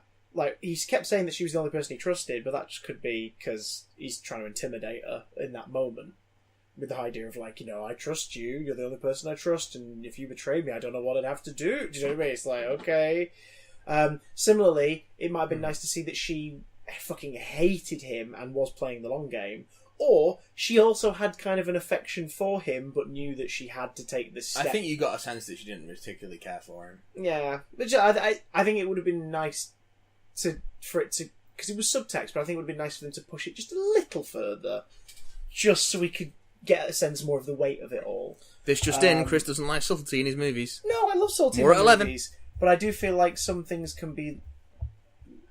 there's more value sometimes in bringing some of the stuff closer to the surface. Yeah, I get you.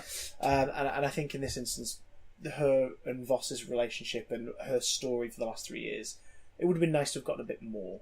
Okay. Lando, I think, was the perfect amount of... We don't really know much about him. All we know is that Kira's met him at some point. They've probably done it. There's kind of a subtle implication. He has too many capes.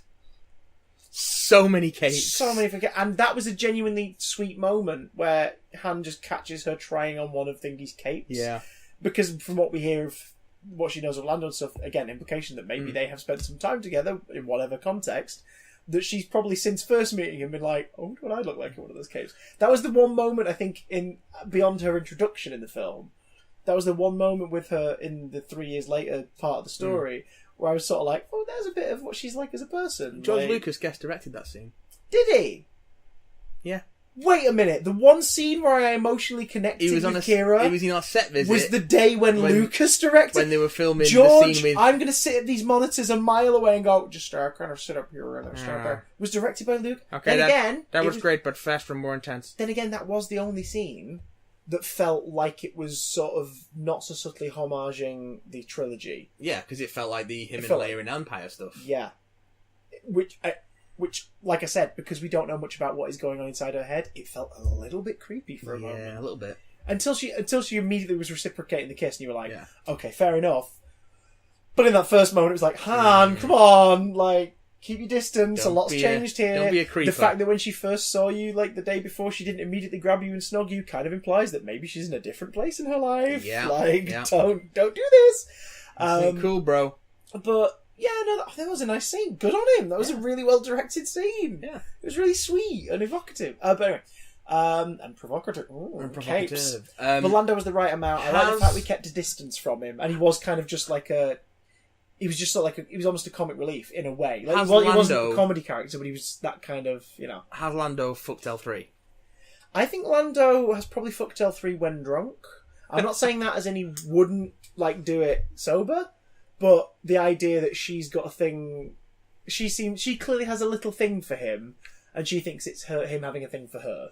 No, she just plays it off as that to sort of reflect it. Implying that maybe they've been intimate, and he's just like, oh, cool, anyway, you did get the line that's how it is, and she's like, she says, like, stop flirting to Han. Kira asks... Sorry, Han. Yeah. That's Han, but it's fine. I like how they fucking did that! That was great, because that is one of those things where I'm like, okay, I appreciate you taking the piss out of the later ones, because in doing that, you've just set up that that's a thing that Lando does. He mispronounces Han's name, and Han has got to the point where he's like, I'm not even going to fucking correct him. And also the weird little call forward of, I hate you. I know. Yeah. That was nice. You do get that line with Kira in L3 where Kira's like, how does that even work? And L3's just like, it does. It does, yeah. Okay. What's the actress name again who plays? Phoebe Waller-Bridge. Phoebe Waller-Bridge is great. I like her energy. Like I said, I liked her energy and that stuff. Rebellion!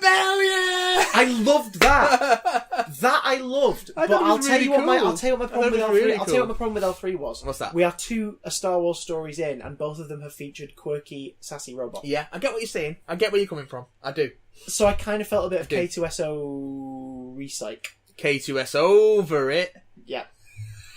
If L3 had appeared like another movie later, I think I'd be more open to it. And I think as time goes by, and obviously I'm not watching these films come out in like yearly windows, whatever. Yeah. I'll probably enjoy her a lot more. But as it starts, I've seen a lot of people have trouble with her sort of having a kind of slightly jokey SJW take on things.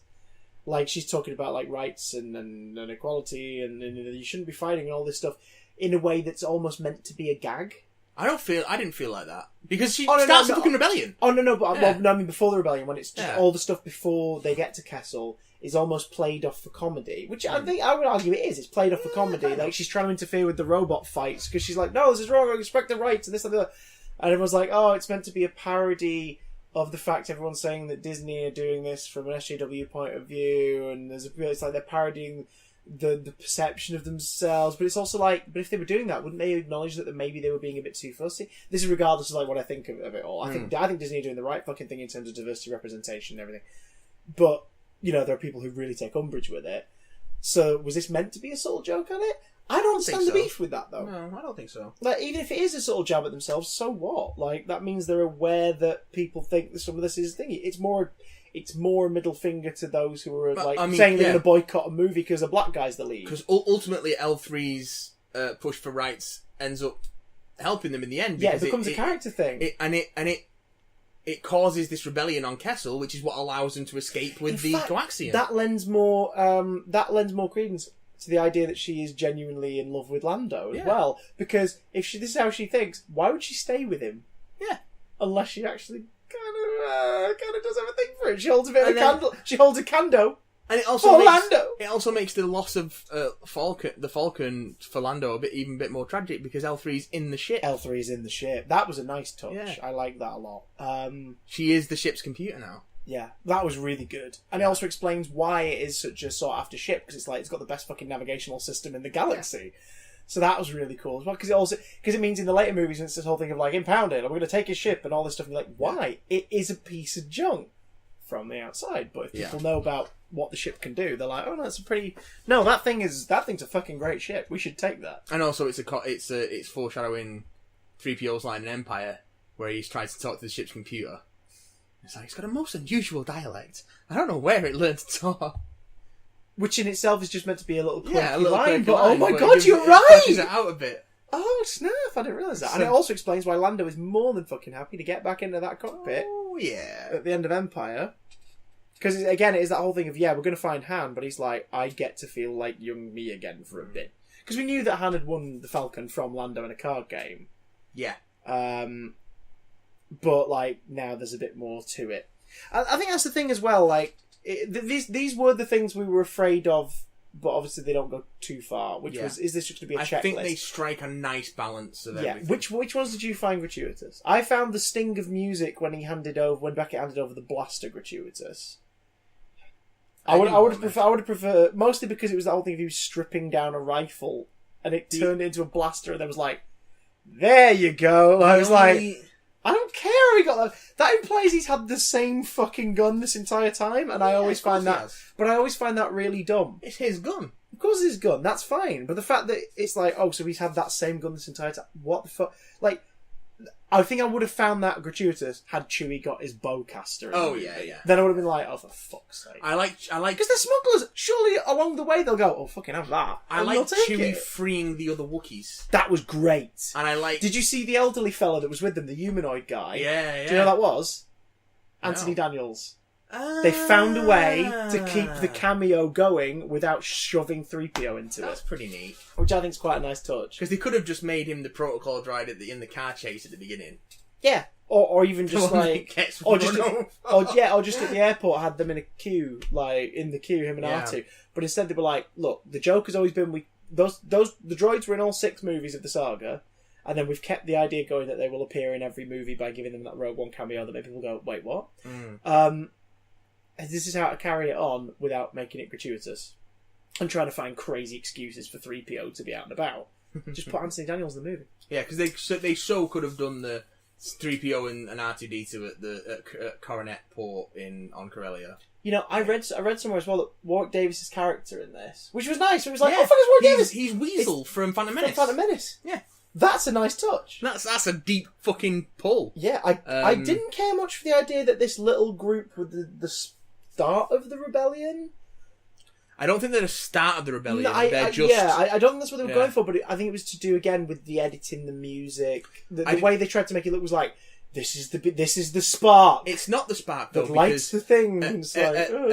Also, at this point, the rebellion is operating in isolated cells. Yeah, which is established in Rebels. This is just one of those cells. Yeah. Which is being coordinated. Rebels follows another one of the cells, and it's all being coordinated by Mon Mothma, Bail Organa, and Ahsoka. This is one thing I thought was really weird. Again, it was just an editing choice. What the fuck is the name of the baddie? Something Ness. Infant Nest. Or something like that. Infant Nest? Infant Nest? The leader of this band. Oh, when she takes her helmet off. She takes her helmet off, the music swells. Yeah, and you get the big close up. And Yeah, and in my head I was thinking, is it someone we know? Is it like it's supposed to be Beckett's daughter or something? Or and then they don't react, and she's like, I need a drink. They walk over and you're like, okay, so it's not someone we know. I think it's just, oh my god, did they do that because they wanted us to go, it's a young girl? Yeah. Do you know what? Yeah, and it was weird. But that moment would play. Weird. But that thought would play out in your head much better if she just took the helmet off and was like, I need a drink. Yeah. Because then you just go fanfare. Yeah, because then you just go, oh my god, she's a young girl. Yeah. I didn't expect that. Do you know what I mean? Like, they big it up and you're like, oh, that's not anyone to know. Yeah. Cool addition. Like the visual was nice. The visual of that big scary fucking helmet coming off and it just being a young kid. If there had been a gag, really nice. If there had been a line to sort of diffuse the tension, I'm thinking of Hook now. I'm thinking of the moment from Justice League where Lex Luthor takes over the Flash, and then takes his mask off. Well, in at the least mirror. I know the secret identity of the Flash. I have no idea who this is. And like.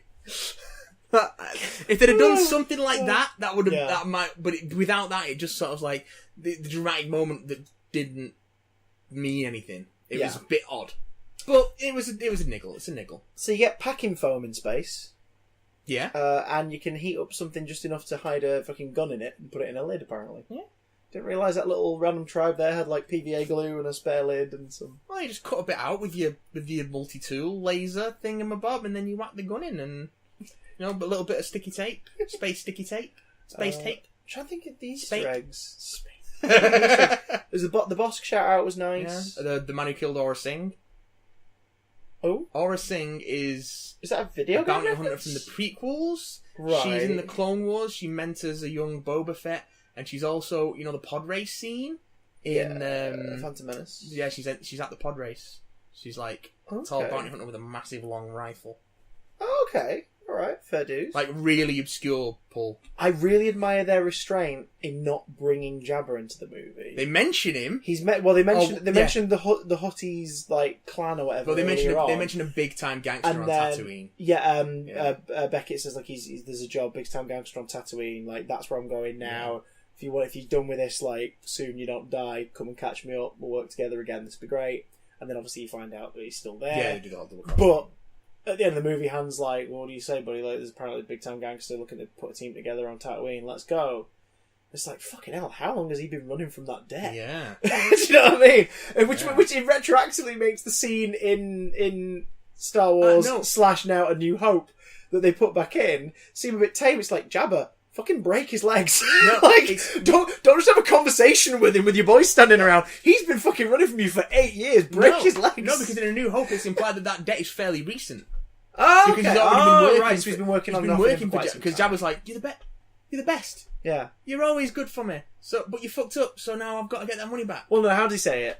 Han, you're the best. Han, you're great. Oh wait, sorry, hang on. I'm just going to get replaced by a CGI thing that doesn't look very good, no matter how much they try to refine it. Very fucking weird. Hey, did you know? Right? Did you know to get around the bit where he walks around him? This is great. They just sort of they make it look like he steps on his tail. 10 minutes of the fucking behind the scenes documentary on the VHS special editions to describe that. Yeah. And those VHSs open with the documentary showing what they've added. Yeah. What? It's a real dick move. Just include a 4th cassette with another 30-minute thing on and bump the price of the box set. Just release the theatrical editions! Fuck you. We'll never put them out officially. Right, how long have you got left to record, Cocker? Because we need to do some emails. I've got a little while before I need to go. Okay. Ready. So, shall we email What I'll do is I'll dive into any solo stuff we've got first. And then we'll go from there. Right, solo! See how many we get through. This one's from Captain Bill. That's not a solo one. That's not an email. Oh, we did get a follow-up from Santosh. Remember Santosh who wanted to tell us about his digital marketing services? Oh, Christ, He sent us another email and it says, follow up mail. What? Follow up mail. Oh, God, it really does. From Santos saying, hi, I just want to confirm that did you get my last mail or not? Do you have any update with regards to website redesign, pipe, dating app, pipe, digital marketing services? Await your response. Thanks. That's one of the best spam emails we've ever had. But the fact that they sent follow-ups out. Sorry, follow. Yes. Ups! Yes. Out. That's... The thing is, half the time, that's a real person copy and pasting and sending it out again. Do you know what I mean? Who's being paid pittance to do it. Yes. That's shitty, man. Dude, just fucking... Get a job, mate. Get a job. Hey, mate, get a job. This is a big one, comes in from Josh. Not Josh. No, seriously, not Josh. Oh, it is Josh. All right. It's a long email to the point where... this is... You've had to put 5 iPads in a row just to read it. Yeah, I'm reading it all along. No, this is a big one, and Pat starts off with a bit of love for our pre-100 episodes. He says, listening to your 100th episode was an absolute joy. I remember stumbling upon Chris's YouTube channel and thinking, hey, it's that bloke from the telly box. I'll check it out. I think the first video I saw was your Stewie Griffin Sings Friday, and when you started 9 is 10, I was hooked. Then two-ish years ago, you posted that very first episode with Margot Robbie's face on the thumbnail, staring into me very soul. It was a joy to listen to, even if it was just 2 nerdy white boys moaning about comic book movies. Oh, how very original. That's exactly what we thought, Josh. I've listened to every episode religiously since, only occasionally postponing a spoiler-filled review here or there. And it was a shock when I realised I could catch it earlier on SoundCloud and get my weekly hit even earlier than before. Ooh, you addict. Personal highlights for me over the years were your aforementioned reviews, introducing me to ghost stories. Couldn't catch it in the cinema, unfortunately. Listener emails, especially the wonderful map performances of the regulars, looking at you, Tom Monty! And of course your reluctant answers about the show and our dear mutual friend, that silly old box. You've made me laugh, cry, bring me up when I was feeling down, and twice now you've given me sleepless nights because I flipping dear David. So again, congratulations on a now 101 episodes. Congratulations to me finally having the confidence to finally email into a podcast. I listened to several, but obviously yours is the favourite. Oh, you. Oh, Josh, you got that 5 we sent you then. But after all these episodes, I finally managed it, and it's worth it, especially when it will result in having one of my low-key idols hear these ill-prepared words. And Matt's pretty cool too, I guess. Thank You for informing, educating, and entertaining me on all things geek. Keep on yonking, Josh. Oh, thanks, Josh. P.S. Oh? If I'm emailing in, I might as well ask something rather than just smothering you with praise. You don't have to. We do accept praise smothers. Yeah. Lotions of praise. Praise lotion, I prefer to call it. Praise oils. My fucking tablet keeps changing orientation and can't. There we go. I'm just going to read it like this. It's likely you've seen Solo by now. SOLOng, farewell. I love many of the cast and have previously thoroughly enjoyed their past roles. From being Khaleesi on the Games of the Thrones to Waller Bridges' hilariously and poignantly dark Fleabag. Yeah. And the charisma machine that is Donny Glover's work on Community and his work as the Gambino. The Gambino, childish. To Tandy Newton's underrated Run Fat Boy Run. Run Fat Boy Run's alright, actually. She's also fantastic on Westworld. Yes. Which is in season 2 at the moment. She's in it. Tessa Thompson's in it. The other Hemsworth is in it. Dylan Moran's the antagonist in Run Fat Boy Run, isn't he? Yes. I watched it in the cinema, I think, when it came out. I watched it in drama school when I was looking for scenes to crib from films for my show reel. I took in stuff from 14 or 15 different films. Mm-hmm. I needed 3. None of them were used, and I ended up all being little bits in other people's scripts that didn't suit me. So I got a shit show reel out of drama school. That was lovely. You should have just sent out a DVD copy of just like a film you like, and they'd be like, "Hang on, where are you in this?" You're like, "I was me. I was." Do you know the lady on the front there smoking a cigarette? Yeah, that's me. The bit where she's dancing with John Travolta. That's me. That's me. I had a lot of fun making those films as a student, but they didn't serve me well at all. PPS, I'm kind of irritated that it's pretty much confirmed the next anthology film is based on Boba Fett. Boba Fett, where? I was hoping it would either be a Yoda prequel set on his homeworld, which I don't want to be Dagobah, or a Kenobi film.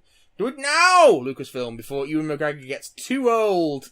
I suppose he's got his final confrontation with Maul in the Rebels episode Twinsons, Yeah. which is my favourite Rebels episode that doesn't have that Tom Baker. But of course, he's in the last couple of seasons, isn't he? But a film surrounding those events or a standalone story of which there are plenty of possible pitches on YouTube. There's some good, like, from the journals of Ben Kenobi stuff in the Star Wars comic as well. Yeah, in fact, that's the first sideline arc, isn't it? There's a Yoda's Secret War arc, which has it's Yoda in the Clone Wars, like, going to a planet where there's, like, a different form of Force worship and getting involved with the locals and stuff. It's really neat. Okay. But yeah, the Yoda prequel film, I don't know if we want to see Yoda's homeworld, but yeah, not bad ideas. I suppose my question is, are you happy with this news? If you could pitch and make anthology films based on an existing character, but you couldn't pick Yoda, Kenobi, Lando, Salacious Crumb, my god, he's so weirdly popular, or a Hutt, who would you like to see? Personally, I want a Rogue One ensemble type story set around the mythology of the Darksaber, maybe an anthology TV show. I also have a pitch for a one-off, low-budget thriller that introduces Earth into the Star Wars universe, but I'll leave that for another day, when we work to the point when it's not fan-wanky and shit. Apologies for now what appears to be the longest, rambliest email I've ever written in my life. 2 years of not writing in does that to a boy. Thanks again. Hey, no worries, Josh. We love a rambly email. Josh was bunged up. He was bunged up. It's actually not that rambly. It's nice. It's pretty nice and coherent, and includes hilarious takes on names. Yes, I like it. Mythology of the Darksaber, that's pretty cool. Like Mandalorian Wars. I'd like to see some Knights of the Old Republic stuff. I'm not enamoured with that era, but it's something different. And there's a fan base for it already. Some post-Jedi, pre-Force Awakens, New Republic stuff, but obviously not featuring the main leads. Yeah. Which can be tricky, because like they're political, well, Leia's a political figure during that time and stuff, but yeah, I think that's what I'd like to see. There's ways to go about it, absolutely. Based on existing characters, I'd like to see someone take on a pre-Phantom Menace story just to watch a slightly more coherent take on that kind of watered down and safe like premise that those films got. Like the first two prequels kind of take place in a world where the Jedi are boring and the world is all shiny and Coruscant looks lovely and golden and everyone's happy and aren't we having a lovely time and isn't life great? And it's like, I would like to see something with a bit more colour to it in terms of like the context. Let's see some of the underbelly of that kind of world. Yeah, like do you know what? Fuck it. Give us a Qui-Gon prequel. A Qui-Gon prequel? A Qui-Gon story. Give us a Qui-Gon story. Younger Qui-Gon. Like, not like it's not thinking in as a film as like, you know, Qui-Gon, a Star Wars story. Like, what about... It's about him and a couple of other Jedi or whatever, like younger Jedis, and just so we can get confirmation that the Jedis weren't these boring fucking people sat in a room on chairs going, this would be good. We shall think upon this further. Now, what's happening today? Oh, like, because the prequel, Alec Guinness sets up the Jedi, you know, knights who kept peace throughout the galaxy. And people are like, oh my god, the Jedi. No, I remember hearing about them as a child. And the setup was like these mythical knights, and then the prequels introduced them as a bunch of boring councilmen and security hire for rich fuckers. And it's like, this is boring. Show us some There you go. An Arthurian-style Jedi film set before Phantom Menace. Maybe stick a younger Qui-Gon in there just so you've got some kind of connection. Give us that, man. Give us Jedi going on adventures and doing shit. That'd be great. Yes. That would be great. I'd eat the shit out of that. Oh my god! Oh my god! Oh my god! Oh fuck! What's the Japanese movie called? The one where all the school kids kill each other. Oh god! Is it Battle Royale? Yeah. It's like Lord of the Flies, but with swords and Japanese people. I guess. Okay. I guess. Right. Have a freaking a school of Padawans, have like a class of Padawans or whatever, get stranded on a thing, like, and they have to get out of there. Don't just do Lord of the Flies in Star Wars universe, but like, do you know what I mean? Have it be that. Have it be like 5 or 6 younger Jedi are stranded somewhere and they've got to get out. Do you know what I mean? Yeah. So we have teen protagonists. Do that. That'd be great. I think shit out of that. some of the Showcase some of your interesting creature designs and introduce a couple of new villainous aspects and show us that the Jedi were more like knights rather than... I think that's why you have to go back to Knights of the Old Republic era. Go further back. Yeah. Yeah, maybe. Yeah. Yeah. That's what I'd like to see. Just show Space Knights. There aren't any existing characters that spring to mind that I'd really like to see a spin-off. Plo Koon. Plo Koon. Sand Dune. Plo Koon, Sand Dune, ooh-wee. Ooh-wee. The Max Rebo Band. Oh god, yeah! I'd watch that.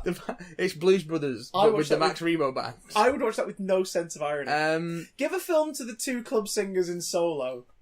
The lady with the breathing apparatus and the little green dude. It's like a visual dictionary which I saw like a scan from on Twitter of that the green dude in the head apparently had like... He's like, oh, he's a galaxy-renowned singer and even had a movie career when he was wearing a dashing humanoid exosuit. Oh, like, God, that's amazing. I want to see that film! That would be cool. I love the fact that they still do that shit. Yeah. They still expand those the club characters singers you see for are 5 really seconds. cool. You see these characters for 5 seconds and they write a lore for them because they know one day they're probably going to have to print it on the back of an action figure box. Yeah. So, go for it. So, yeah. Prune face. Very good. Very good. Prune face. Right, so we got 2 from Jacob, which I'm going to read because he just missed our 100 episode and then he also got introduced about Solo. So, first one is, hello! He's writing Solo. Yeah. Hello, Big Damn Cockers. Happy 100 episodes. Oh, shit, that was last week. Oh! Tit biscuits. I did write an email, but I forgot to click send. What a fool I am. But seriously, happy 100 episodes. By far my favourite episode. I can't remember which episode it was. I think it was somewhere in the 50s, but I remember listening to it and scaring an elderly woman while walking home because I just burst out laughing. Should have taken a bigger breath for that. My favourite episode is by far the class dissection. Also, the Pokemon Go rant. Also, Mr. Guy Lambert's Santa Claus appearance. You truly have started to create whole unitards around your podcast. That makes no sense, but who cares? Here's to another 100 or 99 at this point. Lots of a big damn love, Jacob. Oh, Jacob. Which then continues into, hello, good evening, big damn cocker. My God. This email will contain spoilers for that Star Wars thing that's currently in the cinema. That's your announcement. I really enjoyed the movie. I really enjoyed this movie. I think I went into this movie with relatively low expectations and came out having really enjoyed it. I really enjoyed Alden Ehrenreich's solo. It has a big growth throughout the movie. Should probably get that lanced off. Hey! And by the end, he really feels like the Han we know and love. The Han we know and love. Danny Glover's Lando. Danny Glover's Lando.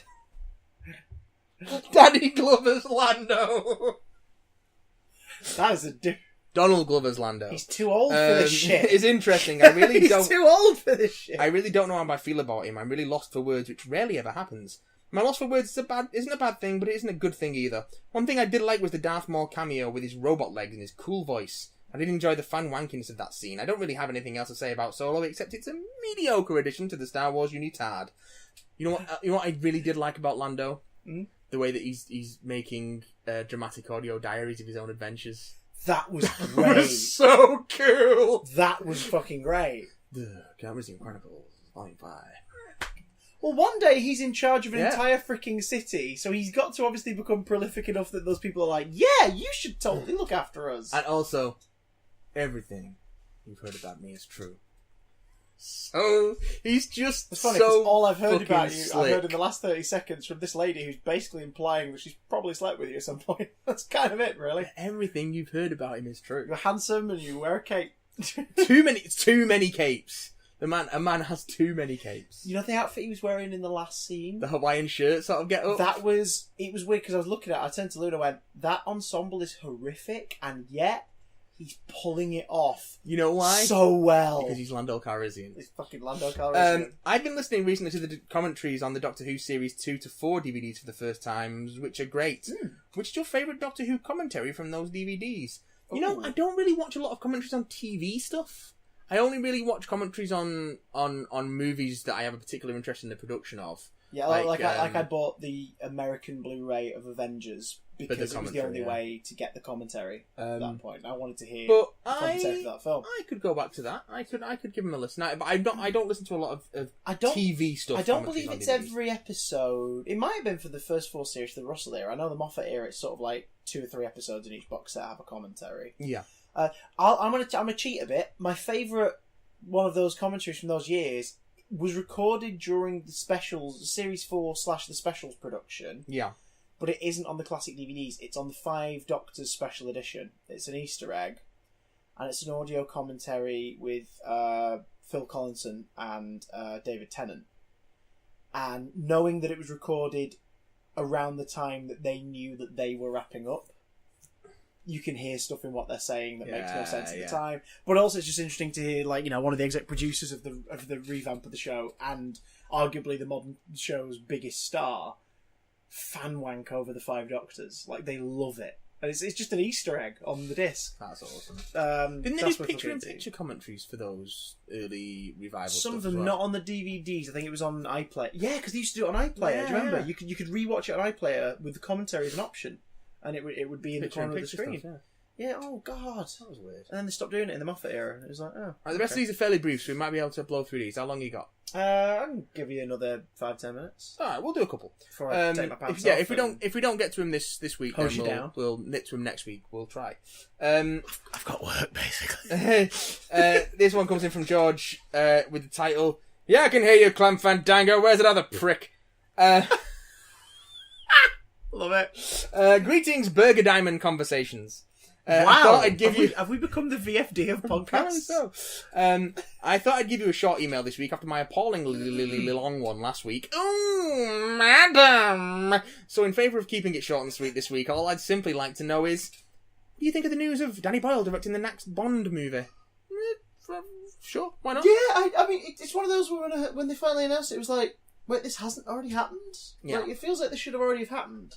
I'm more amazed that it's going to be, yet again, like another fucking 5 odd years between Bond films. Like, and Daniel Craig going, oh, alright, I'll do another one. I think this is probably the thing that made him go on then. Danny Boyle, yeah. Yeah, because it's not the money.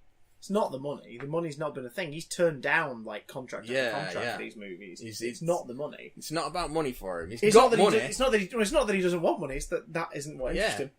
He wants to know he's making something worthwhile. And if they turn around to him and said, look, it's your last one, Sam's not coming back for this, but we've got Danny Boyle, then he'd be like, well, I've always wanted to fucking make a film with Danny Boyle, let's do it. Do you know what I mean? It's just like, well, there you go. That would be the thing that would win him over. It's just weird because it means that when you watch, specifically Daniel Craig, if you watch his 5 films after this one back to back, he ages considerably. Yeah. Over the movies. It's like, it looks more and more. This is really weird. More and more like a potato ready for the boiling pan. And what is your favourite Danny Boyle movie? My personal favourite, Shallow Grave. That's mine. Sorry, I was going to chime in, but then you reminded me that was a Danny Boyle movie. Shallow Grave's my favourite. Everyone's going to scream down the ears of their player when I say what my favourite Danny Boyle movie is. Sunshine. Fair enough. I got no beef with that. I think it's fucking great. That's the one with Cillian Murphy, right? That's the space one with Cillian Murphy and the astronauts trying to reignite the sun. Yeah. And Chris Evans and who else? Some other cunts. Starring some cunts. It's really good. It's a really, really good sort of tense sort of sci-fi, but not like fantasy sci-fi thriller. Give it a watch. Sorry, I was just checking that I had Shallow Grave on DVD. I do, and it, like Trainspotting, is in that film for widescreen, white spine, red borderline packaging thing. Oh, one of them cunts. Have you seen Shallow Grave? No, I've never seen Shallow Grave. You're aware of Shallow Grave? Yes. Baby Eccleston and Baby McGregor doing. Yeah, I remember seeing posters for it when it came out. It's worth a watch. It is worth a watch. This one comes in from Luke. Hey, as mentioned before, here is the video my friend is obsessed with. I literally have no idea why. It even got up to the point that when I was directing him in my short film, we would reference it before we shoot. Up to 17 seconds here. Also, I've just been accepted to press a pass for a Birmingham Film and Comic Con due next week. I'll tell you who I managed to interview. Please do. Oh my god! Good work, man. Genuinely good work. Press passes can be a bit of a nuisance to get hold of in some places. So that's some good work, man. Oh, this one, yes. So what's the bit his mate's obsessed with? 17 seconds in, did he say? Yeah. This first 17 seconds of the video. All right, yeah. That's it.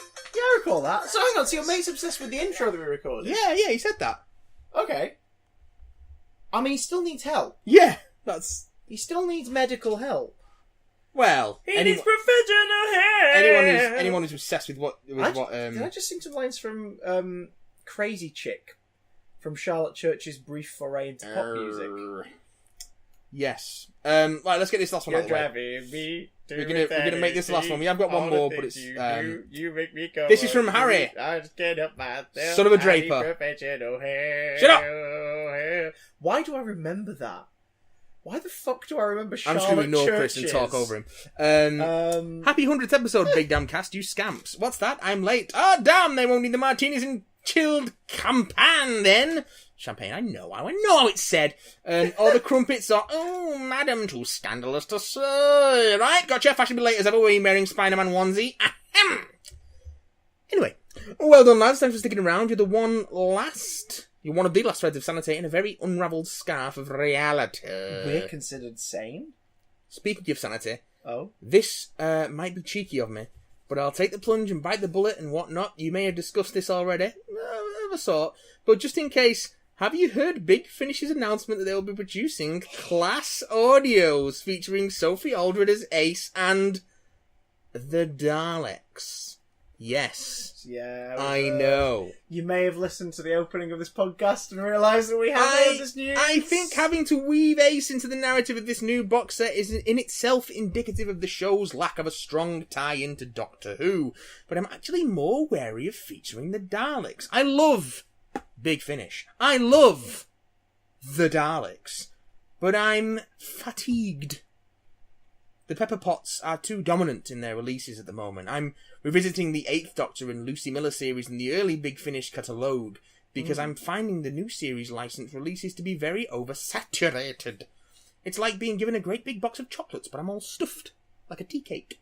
And to quote the great Gump, you never know what you're going to get at this point. Is the problem with me?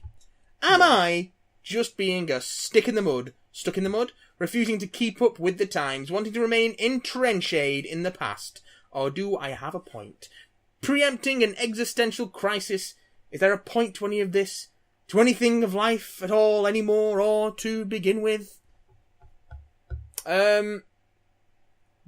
Don't take class to heart. It'll get better. It's not you. It's not you. The Daleks are overused, which is not a sentence I thought I'd ever say in relation to Doctor Who, but let's face it. This is what you got this thing with Star Wars as well, when they had their old Legend Expanded Universe, and it's starting to happen with the new Expanded Universe. There's just so much stuff that to get people interested in it, you have to keep returning to the familiar. And I think that's what's turned me off about Big Finish in a big bad way.